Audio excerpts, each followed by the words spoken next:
Hi, I'm Gretchen. Thanks for watching Change Your Now.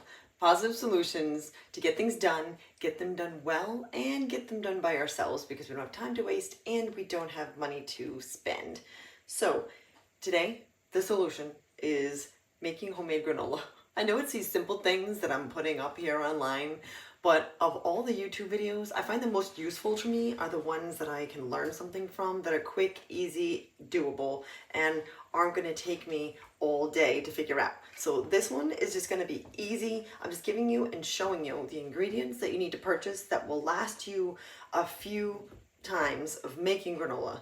It doesn't have the preservatives, it doesn't have any of the seed oils, the oils that are hydrogenated, the high fructose corn syrup, the sweeteners, the artificial junk, things that I looked and saw on the back of granola packages and knew that I didn't want to have any involvement in.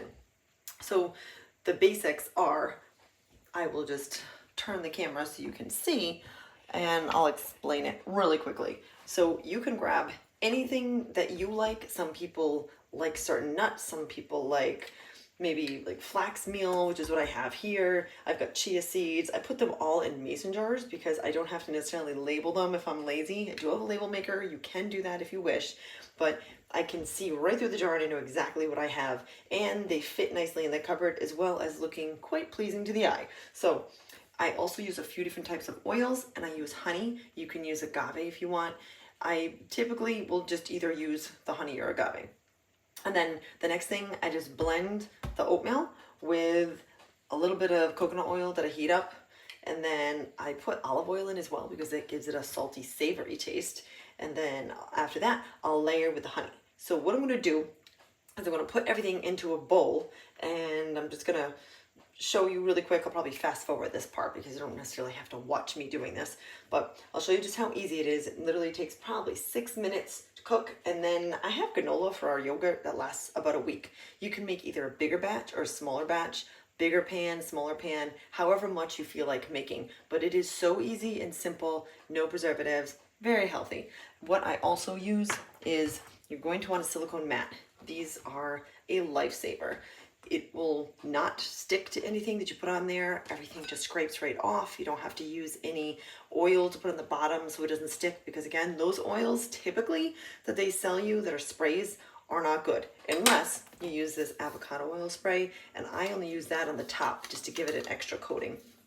But the silicone mat's fantastic, and that way you keep your pans brand new, which I love.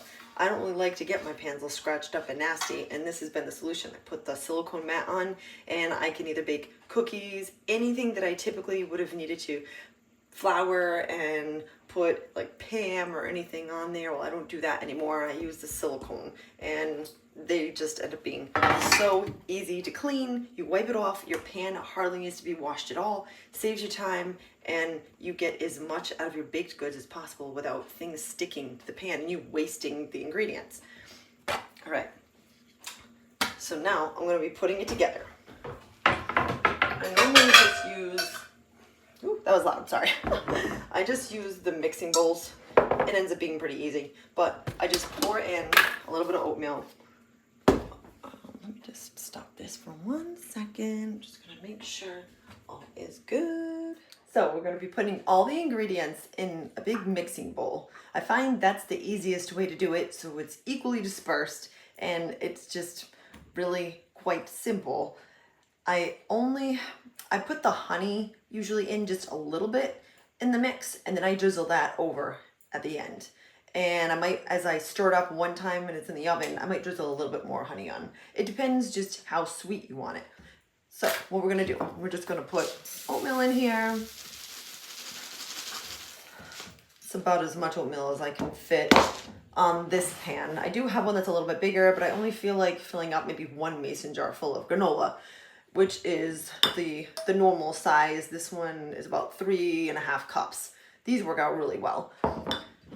And I will take the coconut oil and I just put that in the microwave for maybe about 20 seconds so it becomes a liquid, and I can pour that all in the granola.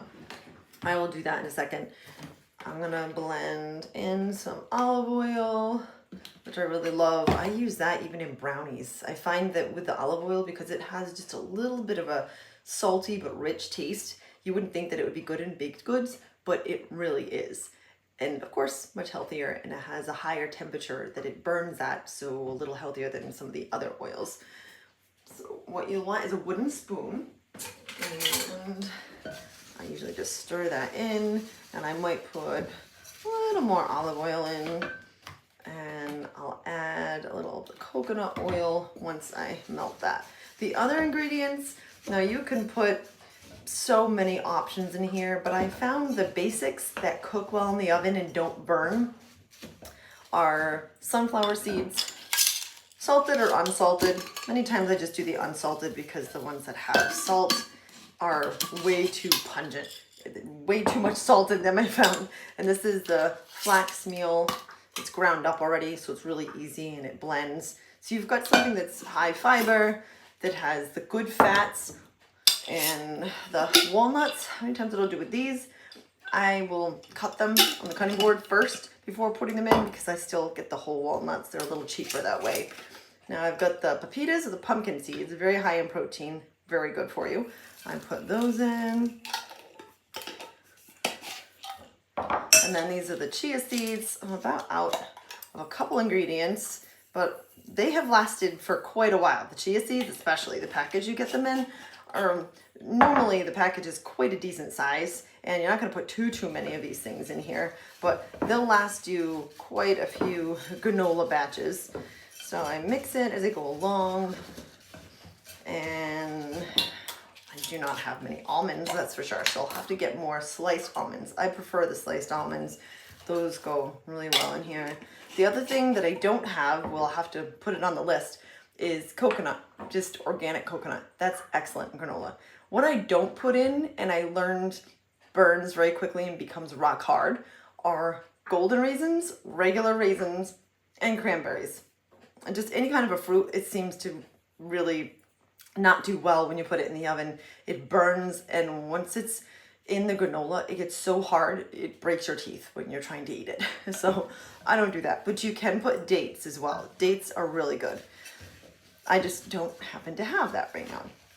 So we're gonna heat up a little of the coconut oil. I could have done that ahead of time, but then what happens is it tends to solidify pretty quick. So we'll do that really fast here. I'm just using my, funny enough, I put coconut oil in many things. My newest is to put coconut oil in my coffee. I know that sounds gross, but believe it or not, it is such a rich tasting coffee. It's one of those latte espressos and you just make it in your own home. But I actually put a little cinnamon and coconut oil in my coffee with a little cream, little whole milk, no sugar, and we have one of those frothers. I'm going to do a separate video for that, but just wanted to add that tidbit in while I'm heating up some of this coconut oil. You want to, of course, get the non-refined, organic, cold pressed. Anytime you have 80 oils, if you can get organic, cold pressed, you want it to be the least amount of processing possible with anything that you purchase, of course.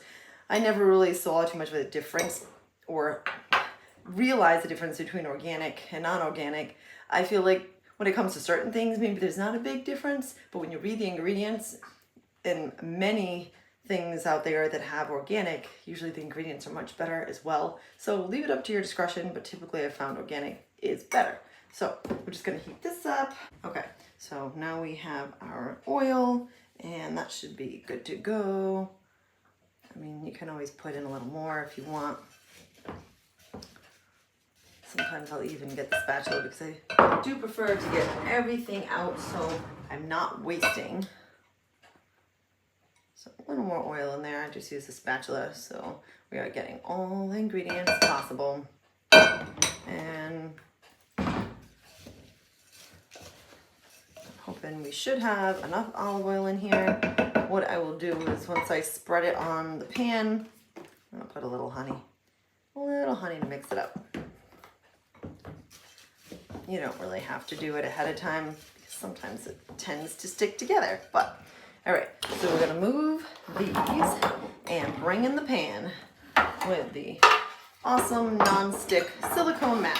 And what I do is just put it all on the pan, spread it out as evenly as you can.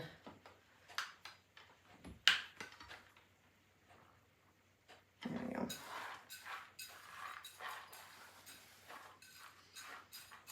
And then once you've got it spread out, the reason why you want to try to spread it out as evenly as possible is so, of course, it cooks evenly, because this will tend to burn. You want to put the oven on 350. I usually use 350 for everything that I'm baking. Even if the recipes call for 400, I put it on 350. It's manageable. Things don't burn quickly, but you do have to keep an eye on this. After 5 minutes, check the oven. You probably want to just stir it up a little bit, put it in for another few minutes. You want to stay in your kitchen. Don't walk away. I many times want to multitask, but I've learned with a couple of these things I'm making, they cook fast. If you walk away and you forget, it's going to be burned. You will waste so much money and all the ingredients you just put on the pan. So, all right. And then the avocado oil, we're just going to spray on there. And a little more honey. I'm making a little bit of a mess with the pile, but that's okay. All right. So that is all we're going to put on for now. We're going to put it in the oven about 5 minutes. We'll check it, and then we just are going to stir it after that.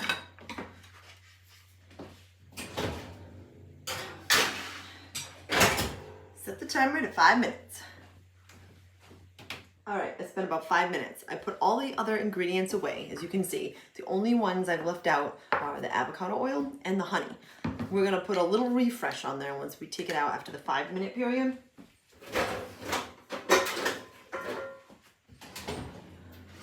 So you're gonna start to see that it's a little bit golden, maybe not quite done. So yeah, I could put it in a few minutes longer.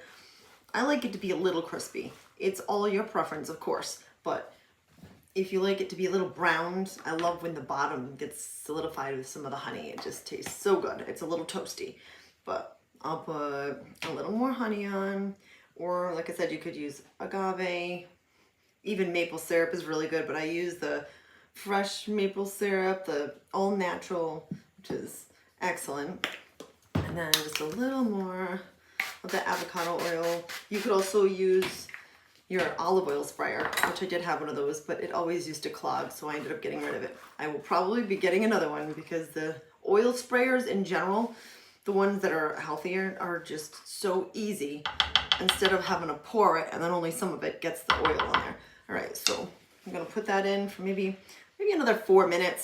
Really, you just want to check, because the more you have, the longer it might take. But here we go. Okay, a few more minutes. Okay, I think we're good, and it is done. Oh yes, it is the perfect golden brown now. So it just started to turn that golden brown, and you can use a spatula or a little scraper here. Yeah, that's perfect. If you let it go too much longer, it does start to solidify in the bottom, and then you have to break up the pieces, which is fine. It's still good, but it doesn't end up going into the container as easily. I use a mason jar, like I said, because they all store fairly easy in the cupboard, and I also like the way they all look because they're uniform, whether I have the big ones, the smaller ones, the skinnier cylindrical ones, they all look very nice. And what I'll do is, once it's set and cooled off, I'll take the top off, and then I'll use the little spatula, either one, and I'll just scoop it all in, and it'll be good for another couple days. If you have granola for cereal, you'll go through it a little bit faster, or maybe up to a week if you only use it as a topping on yogurt or ice cream. But thanks again for tuning in, and I will see you on the next video. Take care.